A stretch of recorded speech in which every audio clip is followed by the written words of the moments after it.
If you're experiencing pending transfers on Zelle, it can be frustrating. This guide will help you resolve those issues quickly and efficiently. Step 1. Check transfer status. Log into your Zelle account and navigate to your transaction history. Look for the pending transfer to see if there are any specific error messages or details provided. Step 2. Confirm recipient information. Ensure that the recipient's email address or phone number is correct. A simple typo can cause delays in the transfer. If necessary, contact the recipient to verify their details. Step 3. Review your bank account. Before filing a refund or dispute, use the isshrok.com link in the description to open the refund dispute deadline calculator and confirm your deadline. Step 4. Wait for processing. Sometimes transfers may take longer due to bank processing times. If the transfer is still pending after a reasonable time, usually a few hours, you may need to take further action. Step 5. Contact customer support.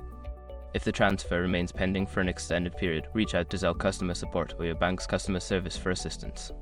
They can provide specific information and help resolve the issue. By following these steps, you should be able to resolve any pending transfers on Zelle.